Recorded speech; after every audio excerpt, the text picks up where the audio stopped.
वरदलक्ष्मी व्रत हा हिंदू धर्मात अत्यंत पवित्र व्रत मानला जातो। असे मानले जाते की माता वरलक्ष्मीचे रूप वरदान आहे आणि ती आपल्या भक्तांच्या सर्व इच्छा पूर्ण करते। त्यामुळे मातेचे हे रूप वरा आणि लक्ष्मी म्हणून ओळखले जाते। श्रावण शुक्ल पक्षाच्या एक आठवडा आधी शुक्रवारी वरदलक्ष्मी व्रत केले जाते। राखी आणि श्रावण पौर्णिमेच्या काही दिवस आधी हे व्रत केले जाते। या व्रताचे पालन केल्याने घरातील गरिबी दूर होते आणि कुटुंबात सुखद समृद्धी टिकून राहते।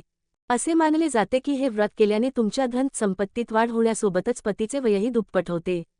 इच्छितांना वरदान देणारी माता वरदा लक्ष्मी दुग्धसागरातून प्रकट झाली होती। त्यामुळे मातेच्या या रूपाचा रंगही पांढरा शुभ्र मानला जातो। आईचे हे रूप भक्तांच्या प्रत्येक इच्छा पूर्ण करते। या कारणास्तव तिला वरद लक्ष्मी मानले जाते। वेद, पुराण आणि धर्मग्रंथानुसार वरलक्ष्मी जयंती श्रावण महिन्याच्या शुक्ल पक्षाच्या 10व्या दिवशी साजरी केला जाते। धार्मिक मान्यतेनुसार या व्रतामुळे विवाहित जोडप्यांना संतती प्राप्तीचा आनंद मिळतो।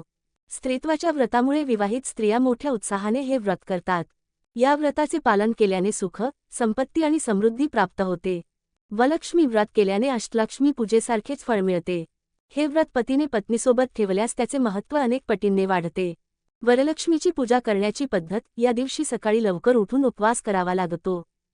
घराची साफसफाई करून आंघोळ करून गंगेच्या पाण्याने पूजास्थानाची स्वच्छता करून माता लक्ष्मीच्या मूर्तीला नवीन वस्त्रे, दागिने आणि कुंकुम यांनी सजवा। माता लक्ष्मीची मूर्ती फरशीवर पूर्व दिशेला गणपतीची मूर्ती ठेवून पूजेच्या ठिकाणी थोडे तांदूळ पसरवे। एक घागर पाण्याने भरून एका भांड्यात ठेवा। त्यानंतर कलशाभोवती चंदन लावावे। सुपारी, नाणे, आंब्याची पाने इत्यादी कलशाजवळ ठेवा। यानंतर नारळावर चंदन, हळद, कुंकुम लावून कलशावर ठेवा। ताटात लाल वस्त्र, अक्षता, फळे, फुले, दुर्वा, दिवा, धूप इत्यादींनी लक्ष्मीची पूजा करावी।